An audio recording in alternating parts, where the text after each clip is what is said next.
Hermanos, muy buenos días. ¿Cómo están? El Señor les bendiga. Les saluda Luis Ángeles, pastor principal de aquí de Comunidad Cristiana Sendas Antiguas, junto con nuestro equipo de adoración en esta mañana, que estamos reunidos una vez más por el privilegio que Dios nos concede de despertar, de tener vida, salud, bendición, bienestar. Y yo quiero invitarte ahí en tu hogar, ahí donde te encuentras, que comiences a disponer tu vida. Ciertamente debe existir una preparación previa. Por ejemplo, el sábado por la tarde, el sábado por la noche, comenzar a reflexionar y meditar en las misericordias y bondades del Señor. Hoy ya es el día del Señor. Es el día que Dios preparó para nosotros. Y nos vamos a gozar, nos vamos a alegrar en Él, como lo hemos repetido en muchas ocasiones, porque para nosotros es un motivo de júbilo, de alegría, el saber que Dios está con nosotros, el saber que Dios ve por nosotros, cuida de nosotros. ¿Acaso no te regocijas, hermano, hermana, de saber que Dios cuida de ti, que Él está al pendiente de ti, de tus necesidades? Oh, esto es un tiempo de alegría, es un tiempo de alabanza, un tiempo de adoración. Y es tiempo de que tú y yo nos unamos en una misma mente, en un mismo parecer, para que adoremos al Señor como Él lo merece. Hermanos, reúnanse en familia. Llama a los tuyos, dile vengamos, adoremos al Señor juntos, porque este es el tiempo para exaltar el nombre de nuestro Señor. Sean bienvenidos, amados hermanos, familia de la iglesia local Sendas Antiguas, bienvenidos, hermanos que nos visitan de Pachuca, del resto de México y de otros países, también sean bienvenidos a este tiempo de adoración, donde sabemos que pase lo que pase y suceda lo que suceda, nuestro Dios está en su trono. Nada ni nadie lo moverá de ese lugar, y nuestra esperanza radica y se afirma en esa verdad absoluta de que Dios es el Rey de Reyes y el Señor de Señores. Así que acompáñenme esta mañana, vamos a orar, ponte de pie ahí donde te encuentras, vamos a exaltar al Señor, que sea un tiempo de alegría, vuelvo como un tiempo de fiesta, pero por la salvación del Señor, no un tiempo para la carne, sino para regocijarnos en nuestro espíritu, para adorar al Señor, para exaltar al que vive y reina por los siglos de los siglos. Oremos, amada iglesia, vamos a orar. Padre, gracias Señor por tu fidelidad. Gracias por tu misericordia. Gracias por un día nuevo, porque este es tu día que has creado para que tu pueblo te adore, te busque, te exalte, Señor. Señor, ayúdanos a entrar a tu presencia, ayúdanos a adorarte, a que no sean solo cánticos, Señor, que salgan de nuestras bocas, sino que emanen de lo más profundo de nuestro corazón. Tu palabra dice que aquel que sea templo y morada del Espíritu Santo, desde su interior, Señor, brotarán ríos de agua viva. Y eso, Señor, es lo que queremos ver manifestado hoy, esos ríos de agua viva, esa plenitud, esa llenura de tu Espíritu Santo en cada uno de nosotros. Señor, ciertamente vivimos por fe y no por vista, vivimos no por emociones sino por convicciones, Padre, pero anhelamos en este día ser visitados de tu Espíritu Santo, ser fortalecidos en Él, ser levantados en Él, Señor, porque en ocasiones puede haber desánimo, Señor, puede haber dudas, pueden haber cosas que busquen alejarnos de tus propósitos y de tu camino, pero hoy rogamos, Señor, porque tú avives el fuego en nosotros, ese fuego de tu Espíritu Santo, Señor, que arda en nuestro interior, apasionados por ti, llenos de ti, Señor. Levántanos, por favor, Padre, en esta mañana a tu iglesia, para que adoremos tu nombre como solo tú mereces, Señor, porque tú eres el único digno, el único, Señor, el único digno de recibir toda la gloria, toda la honra, la alabanza y la adoración. Y su iglesia dice amén y amén. Nuestros corazones insaciables son, hasta que conocen a su Salvador.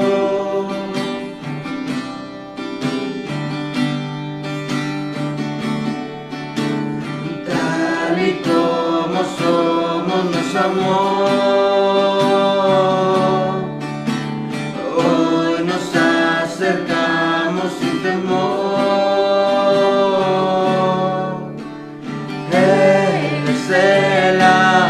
que al beber nunca más tendremos sed.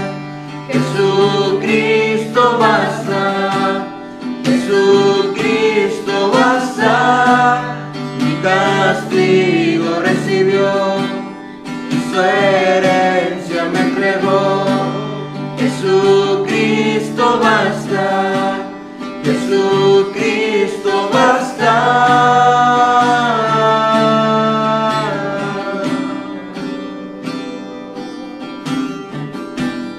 Fuimos alcanzados por su grande amor,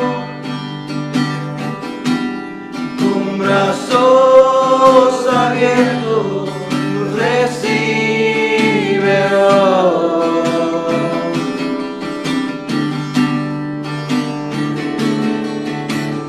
Tal y como somos nos amó. Hoy nos acercamos sin temor. Él es el agua que al beber nunca más tendremos sed. Jesucristo basta, Jesucristo basta.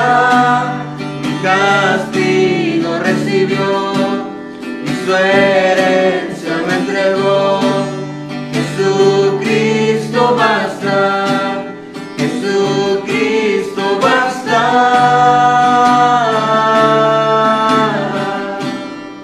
Jesucristo basta.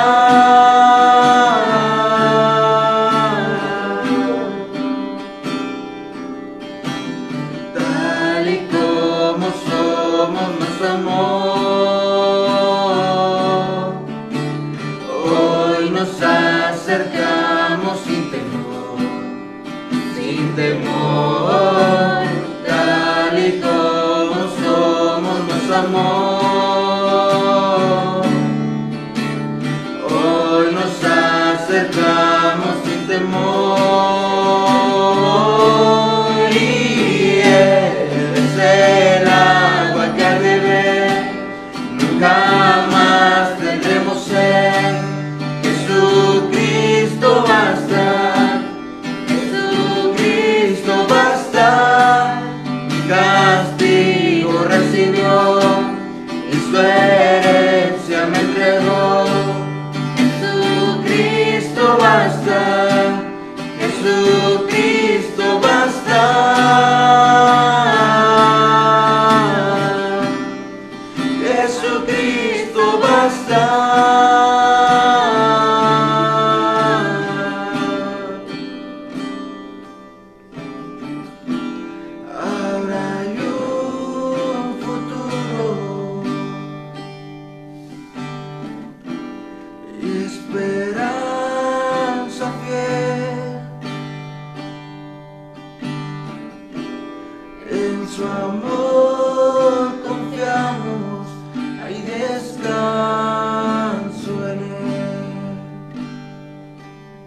murió, resucitó, sobre la muerte venció, nada me separará.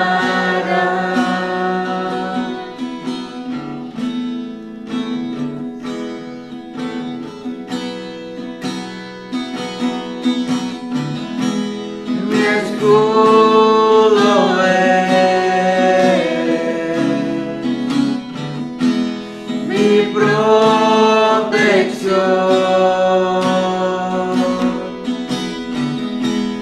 tú me sostienes,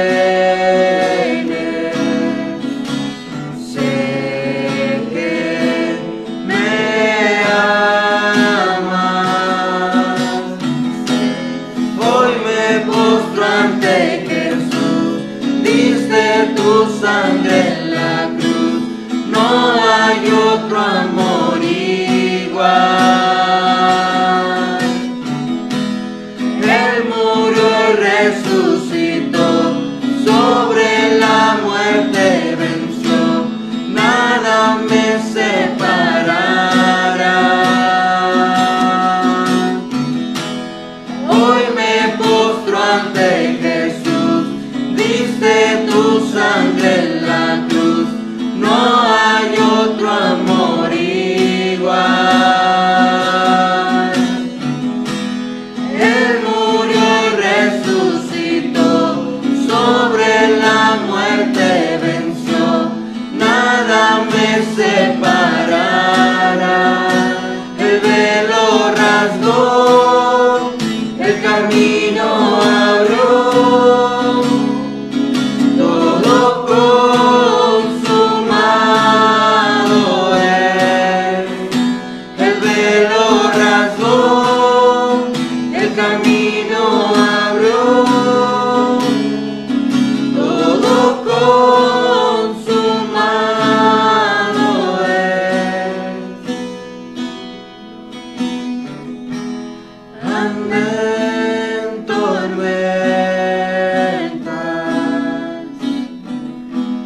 o tempestad,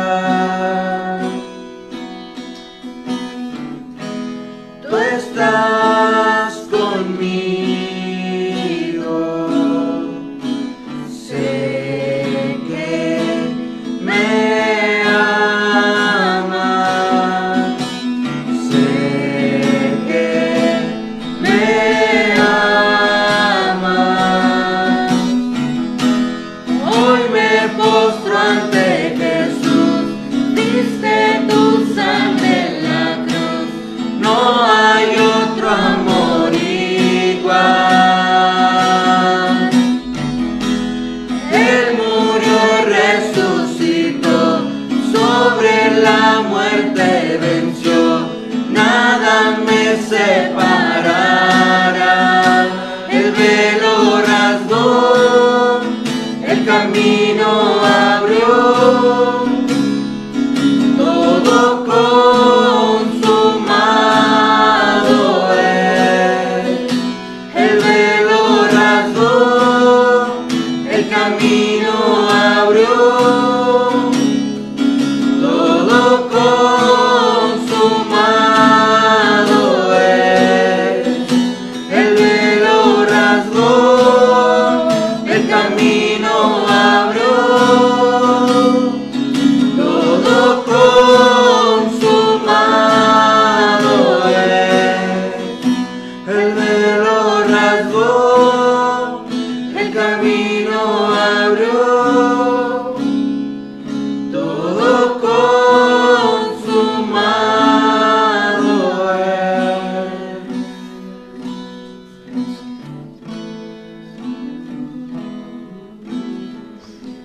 Salmo 24. El Rey de Gloria. De Jehová es la tierra y su plenitud, el mundo y los que en él habitan, porque él la fundó sobre los mares y la afirmó sobre los ríos. ¿Quién subirá al monte de Jehová? ¿Y quién estará en su lugar santo? El limpio de manos y puro de corazón, el que no ha elevado su alma a cosas vanas, ni jurado con engaño. Él recibirá bendición de Jehová y justicia del Dios de salvación. Tal es la generación de los que le buscan, de los que buscan tu rostro, oh Dios de Jacob. Alzad, oh puertas, vuestras cabezas, y alzaos vosotras, puertas eternas. Y entrará el Rey de Gloria. ¿Quién es este Rey de Gloria? Jehová el fuerte y valiente, Jehová el poderoso en batalla. Alzad, oh puertas, vuestras cabezas, y alzaos vosotras, puertas eternas, y entrará el Rey de Gloria. ¿Quién es este Rey de Gloria? Jehová de los ejércitos, Él es el Rey de Gloria. Amén, Padre. Ayúdanos a no poner prioridades en este mundo, a que tú seas el motivo de nuestra alabanza y adoración. Tú eres el Rey de Gloria. Amén.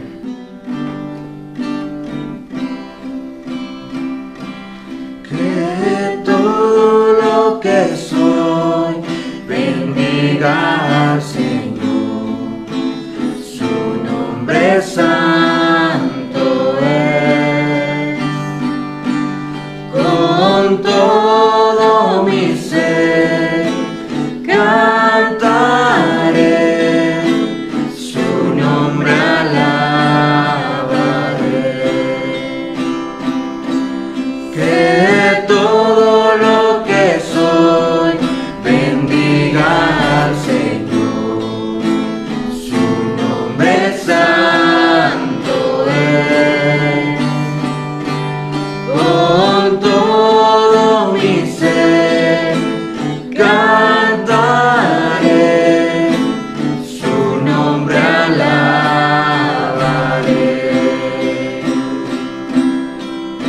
Sale el sol, es un nuevo amanecer, es tiempo de adorar otra vez. No importa lo que venga, mi anhelo es que me encuentres cantando hasta que se ponga el sol. Que todo lo que soy bendiga al Señor, su nombre santo es. Con todo mi ser cantaré, su nombre alabaré. Tu amor es grande, eres paciente y bondadoso es tu corazón. Por todo lo que has hecho yo seguiré cantando, 10,000 razones para alabar. Que todo lo que soy bendiga al Señor, su nombre santo es. Con todo mi ser cantaré, su nombre alabaré. Que todo lo que soy bendiga al Señor, su nombre santo es. Con todo mi ser cantaré, su nombre alabaré.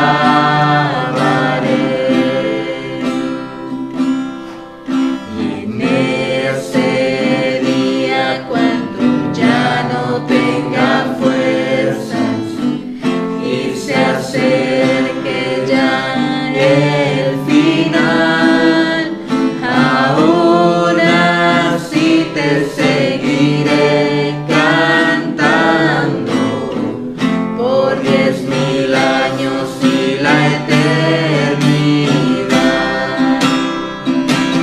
Que todo lo que soy bendiga al Señor, su nombre santo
corazón hay una canción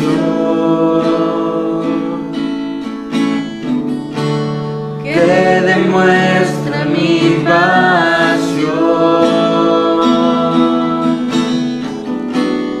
para mi Rey y mi Señor,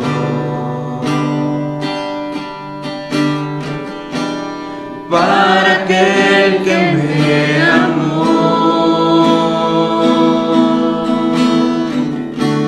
En mi corazón hay una canción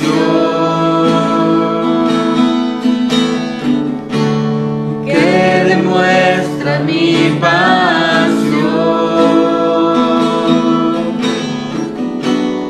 para mi Rey y mi Señor, para aquel que me amó. Hermoso eres, mi Señor, hermoso eres, amado mío, tú eres la fuente de mi vida, el anhelo de mi corazón. Hermoso eres, mi Señor, hermoso eres, amado mío, tú eres la fuente de mi vida y el anhelo de mi corazón.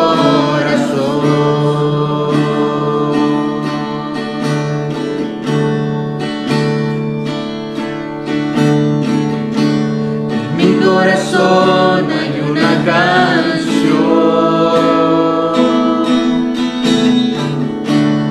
que demuestra mi pasión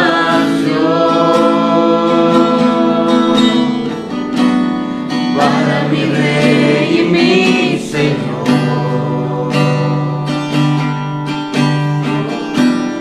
para aquel que me amó. Hermoso eres, mi Señor, hermoso eres, amado mío,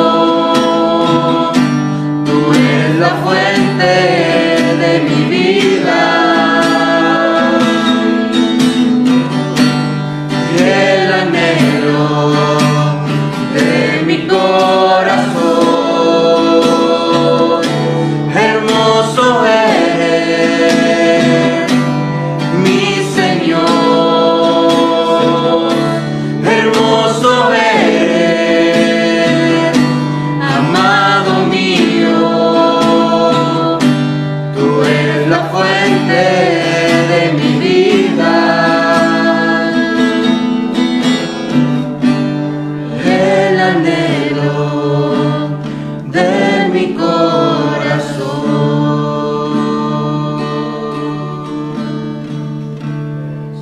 Gracias, Señor, te amamos, te bendecimos y reconocemos, Señor, que sin ti nada somos y que solamente tú eres digno de recibir la honra, la gloria por todos los siglos de los siglos.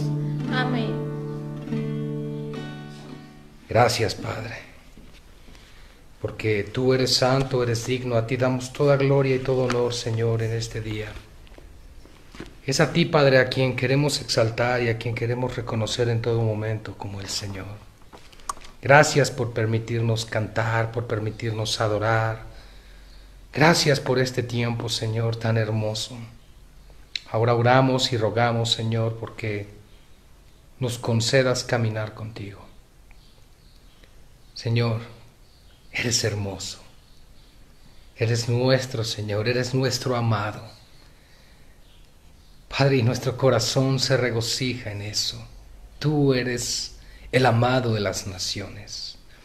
Tú eres, Señor, a quien su iglesia anhela, y por quien decimos, Maranata, el Señor vuelve pronto. Señor, en eso nos gozamos, y oramos y rogamos, mi Jesús, porque nos concedas ese privilegio de esperarte día a día, haciendo tu voluntad. Te pedimos todo esto, mi Señor, en el nombre que es sobre todo nombre, en el nombre de nuestro Señor Jesucristo. Amén y amén. Bien, quiero pedirles por favor, amados hermanos, que podamos abrir nuestras Biblias en Isaías capítulo 53. Isaías capítulo 53. Creo que todos los que están siguiendo esta transmisión saben claramente que el título de esta enseñanza es El siervo sufriente de Jehová. Y por supuesto sabemos quién es ese siervo. Es nuestro amado y dulce Señor Jesucristo, que vino a este mundo como siervo, pero que volverá en gloria y en poder. El león de la tribu de Judá volverá con toda autoridad. Sin embargo, él vino en su primera encarnación, la primera manifestación del Mesías. Vino como rey, como Señor, vino como Dios sobre todas las cosas.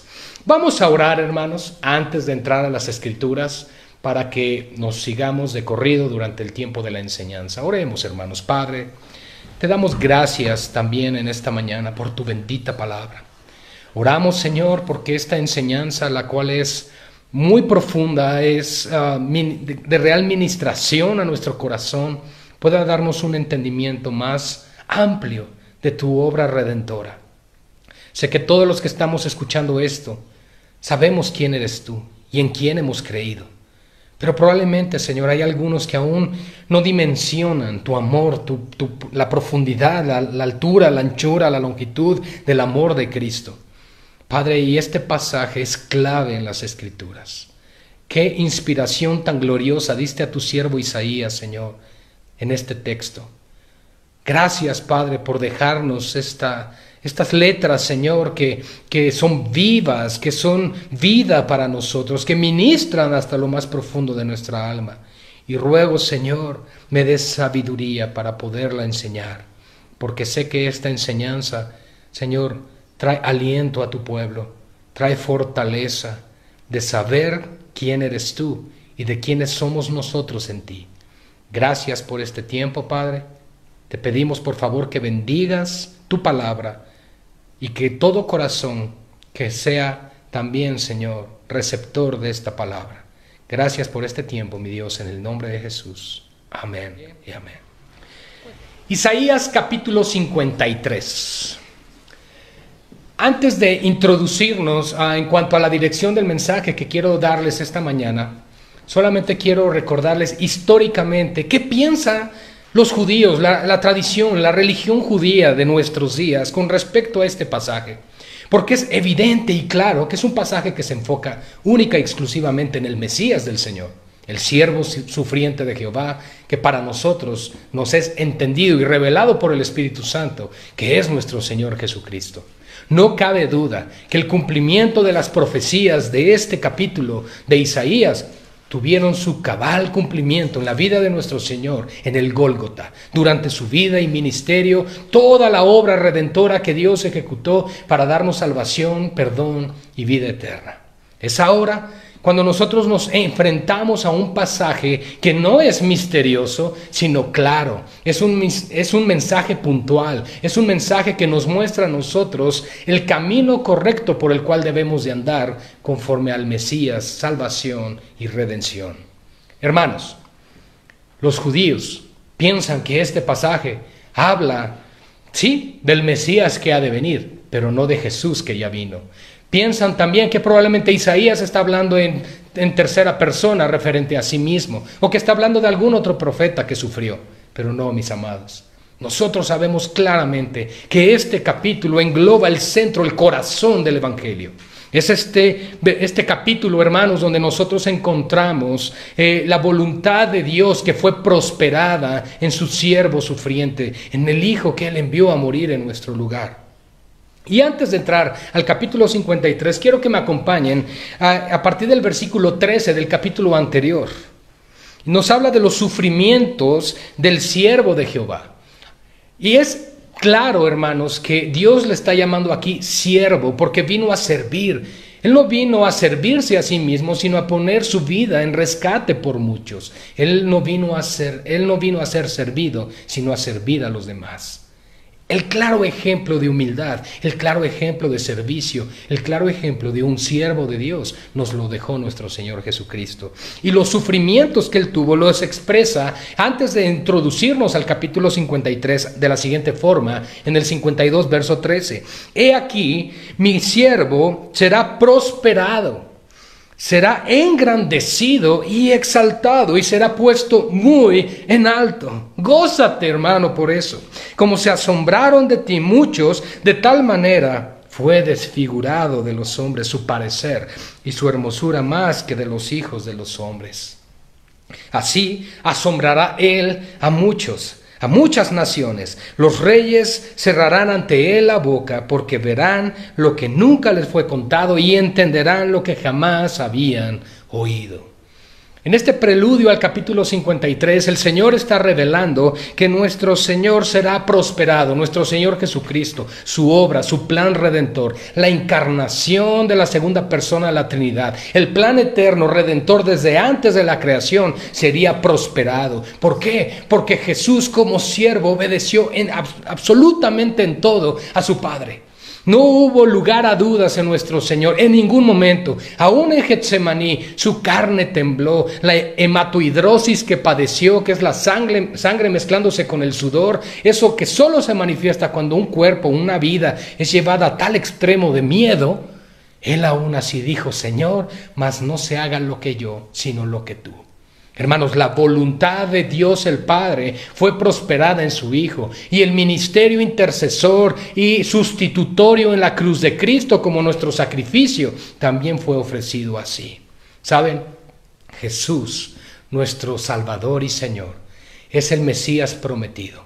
La dinastía del rey David había cesado, pero Dios levantó a su propio Hijo, del linaje de David, de la tribu de Judá, ese vástago de Isaí, ese pequeño renuevo que llama la Escritura, que es Cristo, el renuevo, el anhelado de las naciones. Él se levantó y el Señor lo estableció en su trono por la eternidad, cumpliendo así el pacto davídico de que nunca faltaría un descendiente que estuviera en el trono reinando. Cristo cumplió ese pacto. Cristo está sentado en el trono y reina por la eternidad, y absolutamente nada ni nadie lo puede mover. Y es por lo tanto evidente que el Mesías que habría de venir cumpliría con estas profecías, y el único que lo hizo al pie de la letra es nuestro Señor Jesucristo.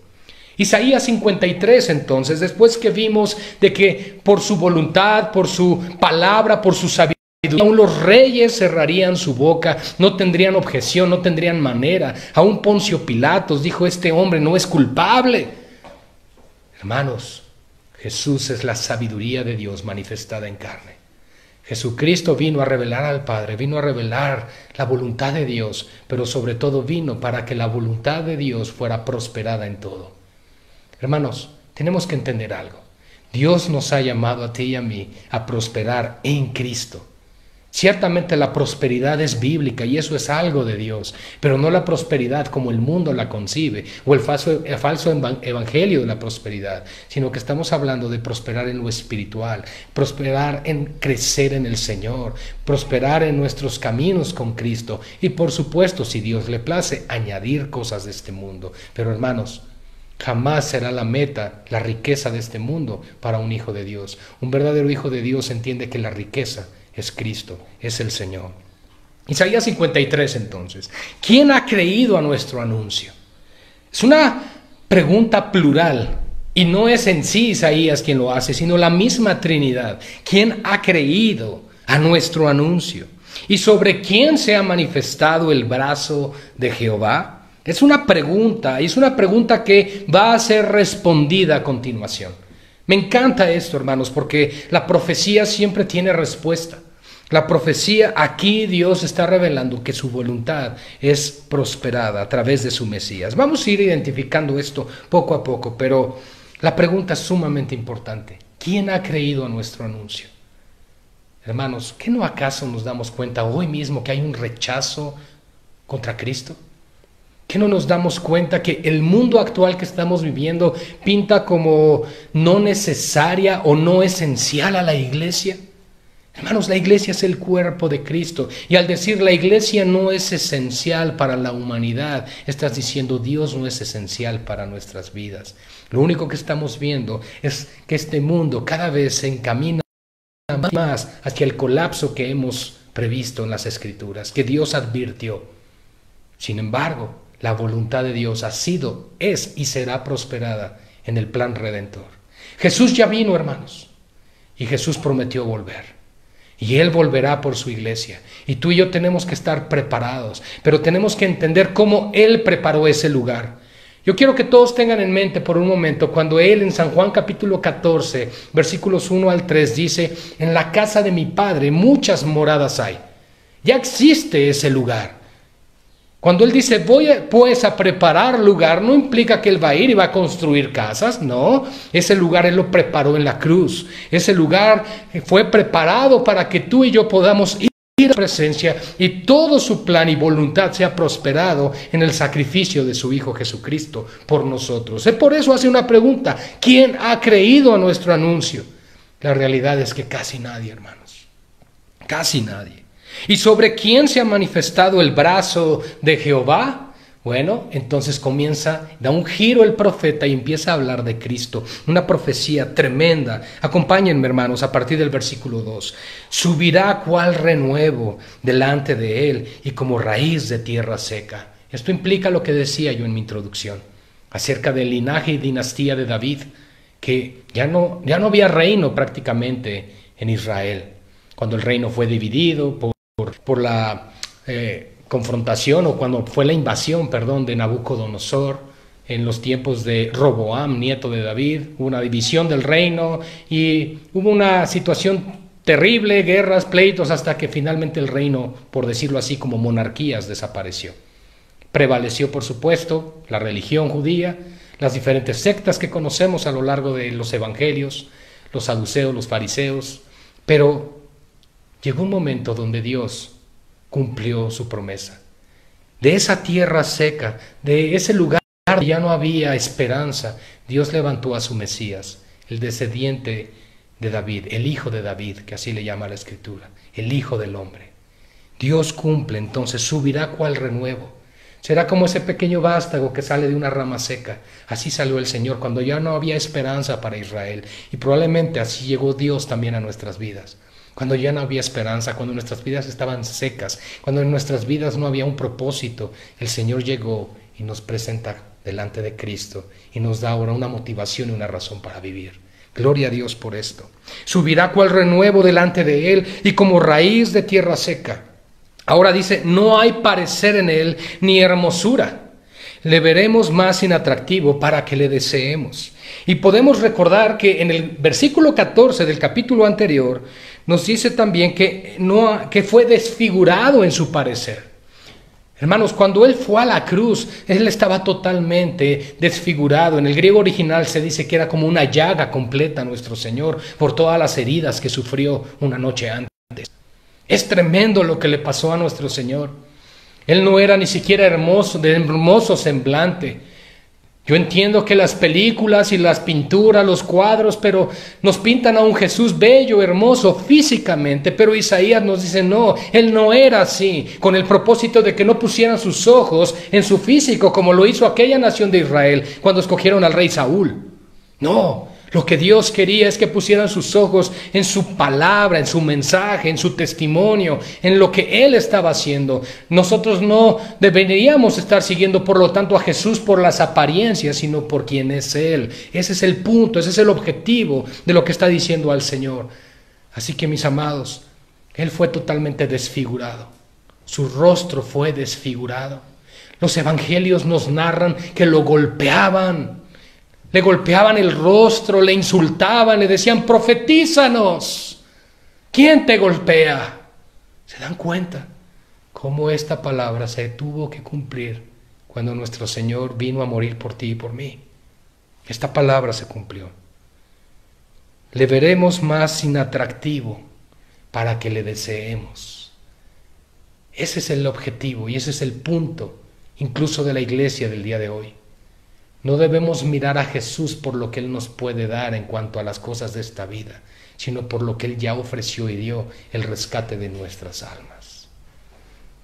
Despreciado, dice aquí, y desechado entre los hombres, varón de dolores, experimentado en quebranto, y como que escondimos de Él el rostro, fue menospreciado y no lo estimamos. Aquí nos da varios puntos muy importantes de nuestra conducta, nuestra respuesta ante el más maravilloso evento de la humanidad, que es Dios entre nosotros, Emmanuel, Dios con nosotros. Isaías lo reveló y lo profetizó de esa forma también. Él será Emmanuel, Dios con nosotros. Y esta fue la respuesta de la humanidad, hermanos. Y a veces tú y yo hemos pensado, bueno, si yo hubiera estado ahí con Jesús, pues probablemente yo hubiera actuado diferente porque yo sé quién era Él. Hermanos, todos hubiéramos actuado igual que los religiosos de ese tiempo, a menos que el Señor nos hubiera llamado como sus discípulos. Pero si no, de la misma forma que aquellos que gritaban, crucifícanle, hubieran sido las mismas palabras que salieran de tu boca y mi boca. Porque Él fue despreciado. Fue despreciado. No le valoramos, dice aquí. Él fue desechado y despreciado. Mis amados hermanos, yo quiero que medites por un momento lo que padeció Cristo, para que entonces tú y yo entendamos el gran amor que Él tiene por nosotros, pero también recordemos que Él está con nosotros, que Él sí nos ama, Él sí está al pendiente de nosotros. Yo sé de hermanos y hermanas que no solamente caen también en desánimo, sino caen en profunda tristeza. Hermanos, deben de saber una cosa: la diestra de Jehová, que es Cristo, es prosperada en todo. El Señor te puede levantar, te puede sostener en medio de cualquier tribulación o prueba. Él fue despreciado y desechado de entre los hombres, varón de dolores. Solamente piensa por un momento todo lo que Él padeció, el dolor que Él sufrió por nosotros. Experimentado en quebranto. Esta palabra me llama tanta la atención porque Él realmente experimentó ese quebrantamiento. Y a veces tú y yo podríamos pensar, bueno, a veces yo también he sido quebrantado, pruebas de la vida, perdí a mi esposo, o perdí a mi esposa, o perdí a mis hijos, no lo sé, perdí el trabajo, tantas cosas que para nosotros es como si se hubiera acabado el mundo. No, hermanos, démonos cuenta lo que dice aquí. Él experimentó el quebranto más grande que podría existir, la ira de Dios sobre sí mismo. Tú y yo no quisiéramos experimentar eso. La ira de Dios cayó sobre su propio Hijo y eso lo quebrantó por completo. Lo hizo trozos, lo despedazó, por decirlo. Su corazón estalló. La zona pericárdica que rodea el corazón estalla, que tiene agua, y se mezcla entonces el agua con la sangre, y cuando le clavan la lanza en su costado izquierdo, sale esa agua mezclada con sangre. Literal, el dolor por el pecado, por la ira del Señor que vino sobre él, le llevó a tal punto de que su corazón explotó. No soportó cargar todo eso, pero lo hizo por nosotros. Llegó un momento que su cuerpo no pudo más. Eso es lo que significa experimentado en quebranto, hermanos. Y lo peor de todo es que agrega, y como que escondimos de Él el rostro. Él fue menospreciado y no lo estimamos. ¿A qué nos recuerda esto? ¿Que queremos a Barrabás y no a Jesús? ¿Que preferimos al ladrón? Preferimos a lo que ejemplifica la humanidad caída que al Redentor y Salvador que vino por nosotros. En ese momento les dieron a escoger a quién quieren que les suelte en este día de la fiesta: a Jesús, llamado el Rey de los Judíos, o a Barrabás, que era un homicida. Y escogieron al homicida. Y hoy muchos de nosotros pareciera que seguimos escogiendo igual, porque preferimos las cosas del mundo, los deleites del mundo, que las cosas santas del Señor. No lo estimamos. Y podrías pensar, bueno, es que eso fue lo que aconteció cuando el Señor fue llevado a la cruz. Eso aconteció por amor a nosotros, por su misericordia. Pero ahora somos sus hijos, somos su pueblo. Ahora Él nos ama, Él nos ha rescatado. Y gloria a Dios, y amén. Sí, así es, hermanos. Pero Piensa por un momento, ¿cuánto estimas realmente el sacrificio de Cristo en tu vida? ¿Cuánto valoras lo que nuestro Redentor hizo por ti y por mí? Porque el amor es proporcional a las obras que hacemos por Él. Es proporcional a la pasión, a la entrega, al denuedo que tenemos por nuestro Señor, al compromiso que tenemos desde nuestro hogar, desde el matrimonio, desde la dirección de los hijos, desde el cuidado de todas las cosas que nos da el Señor como mayordomos de lo que no nos pertenece. En todos los aspectos mostramos, Señor, te estimamos, te valoramos.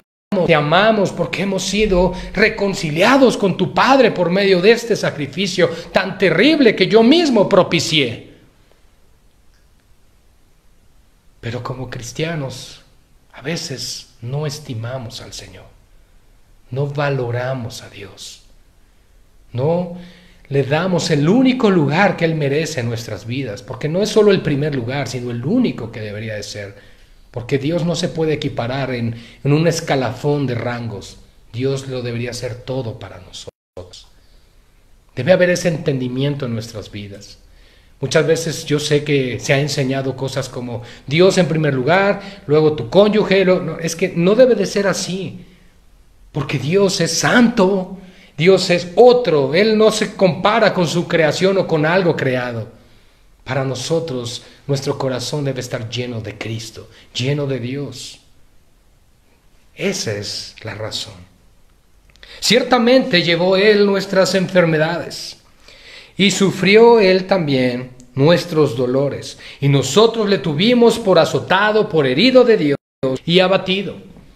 Este es otro de los versículos que en ocasiones no se comprende o no se entiende o se tergiversa lo que realmente está diciendo. Lo que está diciendo aquí la Escritura es que Él llevó nuestras enfermedades y Él también fue, aquí dice, y sufrió nuestros dolores. Esto habla de la consecuencia, de la sentencia que vino sobre la humanidad con el pecado de Adán. La enfermedad entró cuando la muerte llega al ser humano, cuando el pecado entran las enfermedades. Porque tú y yo podríamos pensar en este momento, no, la palabra de Dios declara que no me voy a enfermar. Claro que no, hermanos. Los cristianos también enfermamos, también nos da cáncer, también nos da gripa, también nos da diferente tipo de enfermedades, hermanos que han muerto por el COVID, diferentes cosas que han pasado, hermanos. El cristiano también muere porque somos parte de una creación caída, mas somos una nueva creación en Cristo, espiritualmente hablando, y este cuerpo ha de morir, es la sentencia de Adán.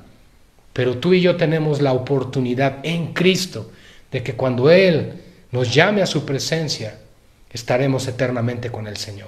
Y recibiremos cuerpos glorificados, enseña la Escritura. Cuerpos que ya no van a enfermar, cuerpos que no van a tener decadencia. Pero mientras ese suceso llega, los cristianos enfermamos, los cristianos crecemos, nos envejecemos.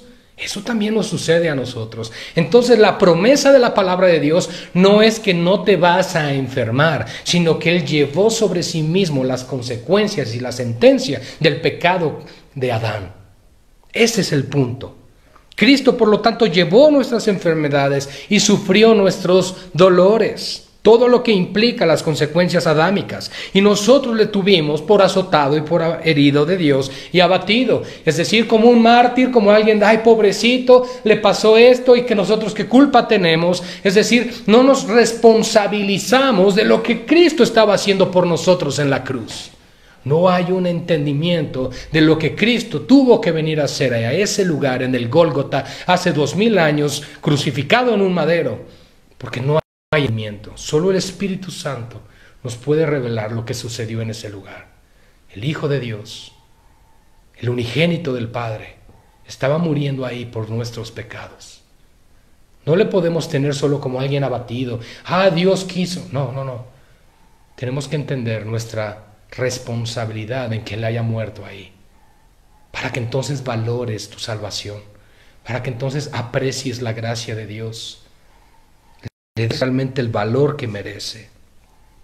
Luego dice, mas Él fue herido por nuestras rebeliones. Aquí nos da Jehová Dios la razón, la causa de por qué Jesús, el siervo sufriente, tuvo que padecer. Él fue herido por nuestra rebelión. Porque nos rebelamos contra Dios, nos rebelamos contra todo lo que tiene que ver con Dios, contra su palabra, su voluntad, sus mandamientos, su ley, pueblo rebelde y contumaz.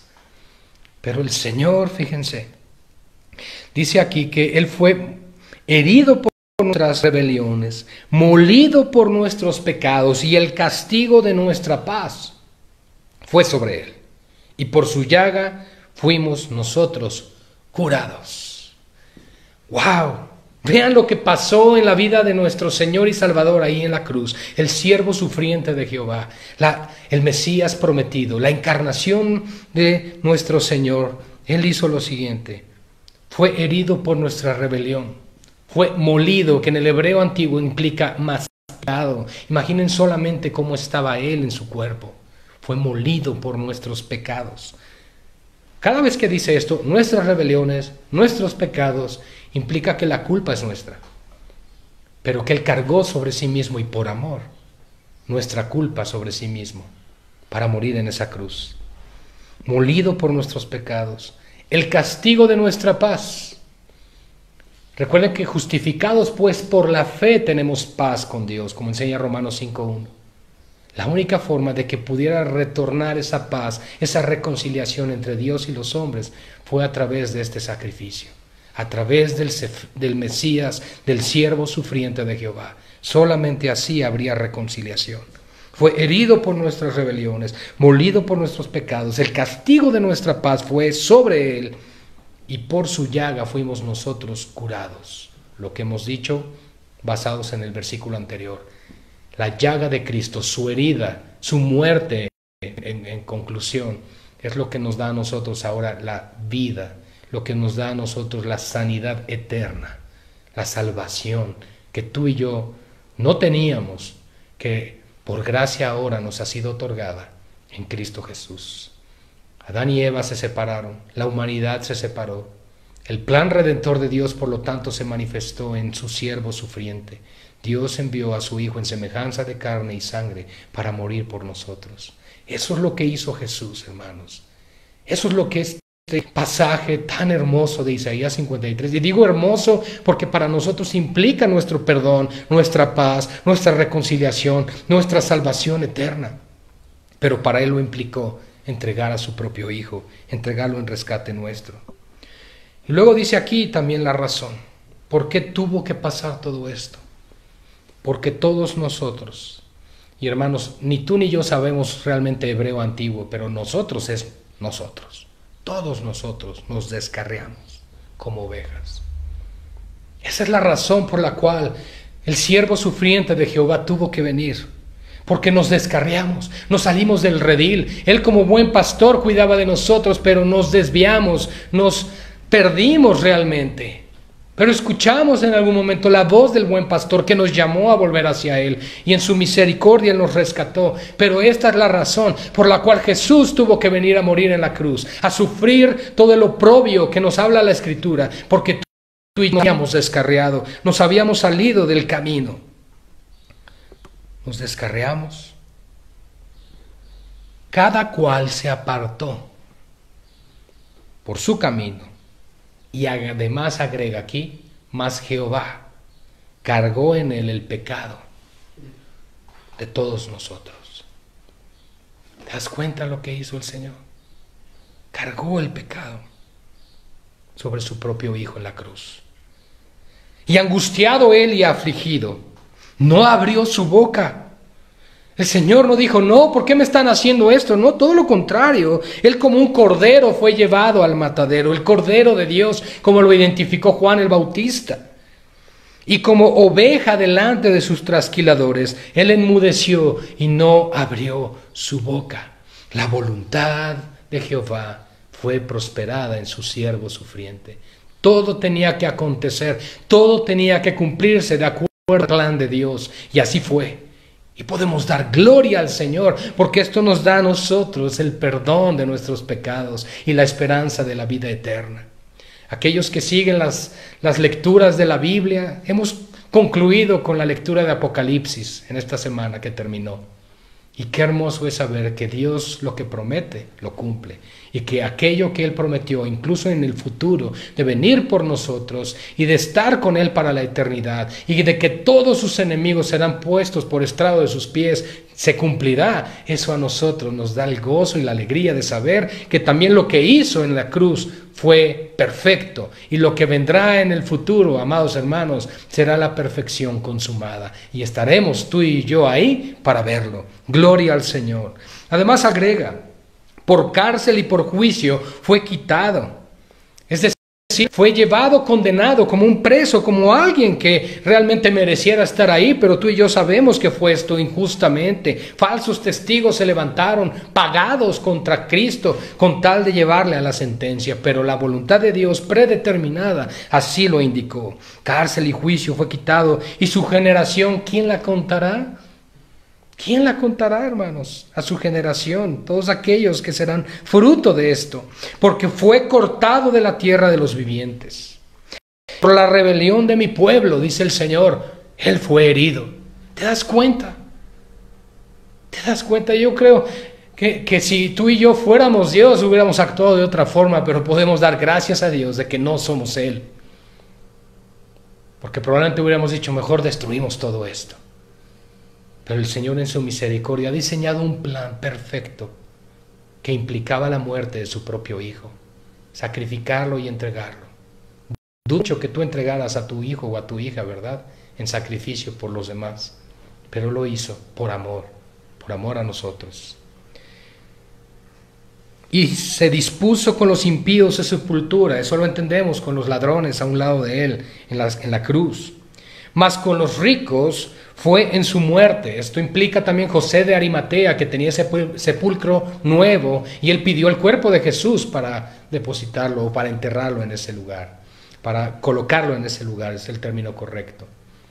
Él era rico y tenía este sepulcro, eso es lo que implica eso. Y por la rebelión, dice, mi pueblo fue herido, y se dispuso, con los impíos su sepultura, mas con los ricos fue en su muerte. Aunque nunca hizo maldad, ni hubo engaño en su boca. Tú y yo sabemos que Jesús jamás mintió, que no se halló engaño en su boca, que Él todo lo que hablaba era la verdad y el mensaje del Padre, y que la voluntad de Dios fue prosperada en Él. Por lo tanto, Él no era culpable. Y este es el punto, hermanos, donde la sentencia que vino sobre Él fue por el pecado nuestro que llevaba sobre sí mismo. No porque Él hubiera pecado, porque Él nunca pecó, Él nunca engañó. Todo lo contrario, Él solo vino a agradar a su Padre, Él solo hacía lo que a su Padre le agradaba, Él solamente vino a hacer la voluntad de Dios, y por eso, hermanos, la muerte no lo pudo retener. Por esto es un mensaje glorioso, porque ciertamente implicó el sufrimiento del Hijo de Dios, por supuesto el sufrimiento en el corazón de su Padre y por supuesto en el Espíritu Santo, pero no solo eso, sino que vemos que todo esto prosperó, salió adelante, salió avante, se conquistó la muerte al pecado y Satanás. Cristo le arrebata las llaves del Hades a Satanás, y entonces, hermanos, la victoria se consuma para el pueblo de Dios. Una victoria que el pueblo judío pensaba que era la libertad contra la opresión romana. Pero la necesidad que tú y yo teníamos como seres humanos era la libertad de la esclavitud del pecado, era la libertad de esa prisión de oscuridad que nos llevaría al infierno y a una eternidad sin Dios. Y Él lo logró a través de su sacrificio. A través de esto, hermanos. Con todo eso, entonces, dice el versículo 10, Jehová quiso, su Padre quiso entregarlo, quiso quebrantarlo. Hermanos, esto es sumamente importante en el mensaje del Evangelio. El Padre mismo quiso entregar a su propio Hijo en propiciación por nuestros pecados, para expiar nuestros pecados. Hace un rato hablábamos de que Cristo es el cumplimiento del linaje de David, sentado en el trono eternamente, en el trono de Israel. Pero no solamente eso, también Cristo como sacerdote, como profeta y como rey vino a ofrecer la última expiación por los seres humanos. Gloria a Dios por eso, porque Él entró con su propia sangre al tabernáculo celestial, al lugar santísimo, a la presencia de Dios, no con sangre ajena, no con la sangre de un animal, sino con su propia sangre, la sangre limpia, pura y santa del Cordero de Dios que fue ofrecida por nosotros. Gózate por la salvación del Señor, gózate por lo que hizo Cristo, por lo que el Padre hizo queriendo quebrantar a su propio Hijo para darte la esperanza de la vida eterna. ¿Cómo no debemos andar en una vida santa entonces, hermanos? Cuando haya puesto, entonces dice aquí, lo sujetó a padecimiento, y cuando haya puesto su vida en expiación, démonos cuenta, aquí está el propósito redentor, cuando Él haya puesto su vida en expiación. Por eso los judíos de momento no entienden este pasaje, porque dicen, bueno, Isaías no fue puesto en expiación, y ningún otro profeta, y ningún ser humano realmente podría expiar el pecado, solo Dios mismo, el Mesías prometido. Cuando Él haya puesto su vida en expiación por el pecado, verá linaje. Hace uno nos decía en el versículo 8, ¿quién podrá contar su generación? Porque humanamente no hubo descendencia. Eso implica entonces, amados hermanos, que Jesús no tuvo nada que ver con ninguna mujer. Eso es una falsa enseñanza, una distorsión del Evangelio y del plan redentor, porque nuestro Dios jamás se involucró con nadie. Cuando haya puesto entonces su vida en expiación por el pecado, Él verá linaje. Y ese linaje no son hombres y mujeres en lo natural, sino está hablando de sus hijos espirituales, la iglesia del Señor. Han sido restaurados por el poder del Espíritu Santo y lavados de todo pecado por la preciosa sangre de nuestro Señor y Salvador. Entonces vivirá por largos días y la voluntad de Jehová será en su mano nuevamente prosperada. La voluntad de Dios fue prosperada en la vida de su Hijo. En ningún momento, hermanos, en ningún momento el plan de Dios estaba por frustrarse o estaba por interrumpirse o porque alguien pudiera llegar y modificarlo. No, hermanos. Siempre, a lo largo de las Escrituras, en las diferentes historias bíblicas que vemos, la voluntad de Dios siempre es prosperada. Cuánto más en su plan redentor, donde Él tiene dominio y control de toda la creación. Y entonces verá el fruto de su aflicción. Por eso dice el autor de Hebreos que Él tuvo el gozo por delante para padecer la cruz, porque Él sabía lo que vendría después.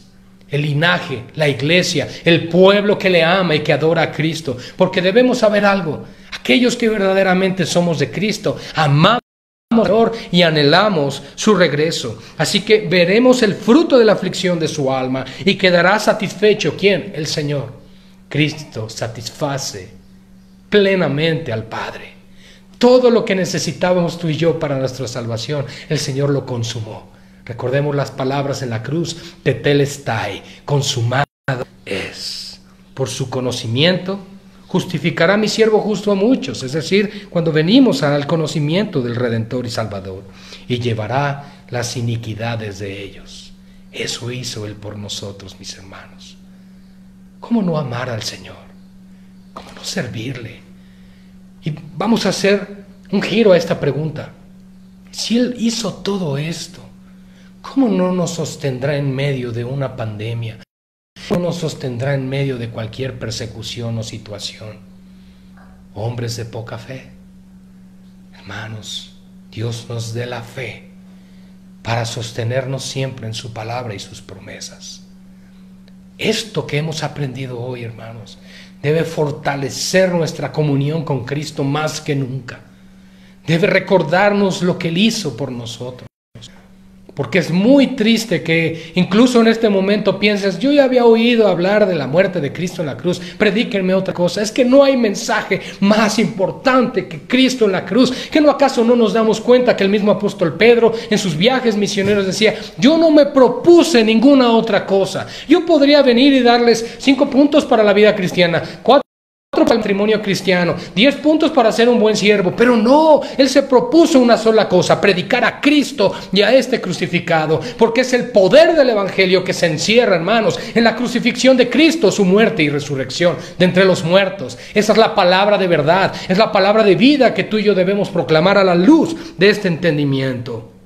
Por tanto, el último versículo y concluimos, yo yo le, dice el Señor. ¿A quién? A su siervo, a su hijo. ¿A quién? Al siervo sufriente de Jehová. Dice, yo le daré parte con los grandes y con los fuertes repartirá despojos, por cuanto derramó su vida hasta la muerte. Y fue contado con los pecadores. Lamentablemente, él fue contado como si fuera un transgresor. Y fue contado así, habiendo llevado, dice la Escritura, él, el pecado de muchos. Y además no solo eso, sino que ahí en la cruz oró por los transgresores. Padre, no les tomes en cuenta, porque no saben lo que hacen. No seas como aquellos que estaban al pie de la cruz, ignorando lo que Jesús hizo. Hermanos, es tiempo de amar verdaderamente al Señor. Es tiempo de levantarnos verdaderamente a servirle como Él lo merece. De estar claudicando, sí, no, cuándo, cómo. Es tiempo, hoy es el día que Dios ha determinado para que tú y yo nos levantemos a servir al Señor con todo nuestro corazón, con toda nuestra mente, con toda nuestra alma y con todas nuestras fuerzas. A Dios damos toda la gloria y damos gracias por su palabra. En el nombre de Jesús. Amén y amén. Oremos, Padre. Gracias por tu palabra, por tu bendición. Gracias por tu revelación, Señor, en este hermoso pasaje que en el Tanaj, que es la lectura hebrea, es conocido, Señor, pero no bien interpretado. Gracias por mostrarnos, Padre, que este texto habla de ti, habla de tu siervo, de tu Hijo, de nuestro Señor, que ha venido a dar vida, salvación y esperanza a nuestras almas, por cuanto tú eres nuestro Señor, nuestro Dios y Salvador. A ti damos gloria, papá, en el nombre de Jesús. Amén y amén. Que el Señor les bendiga. Les mandamos un fuerte abrazo a sus hogares. Gracia y paz.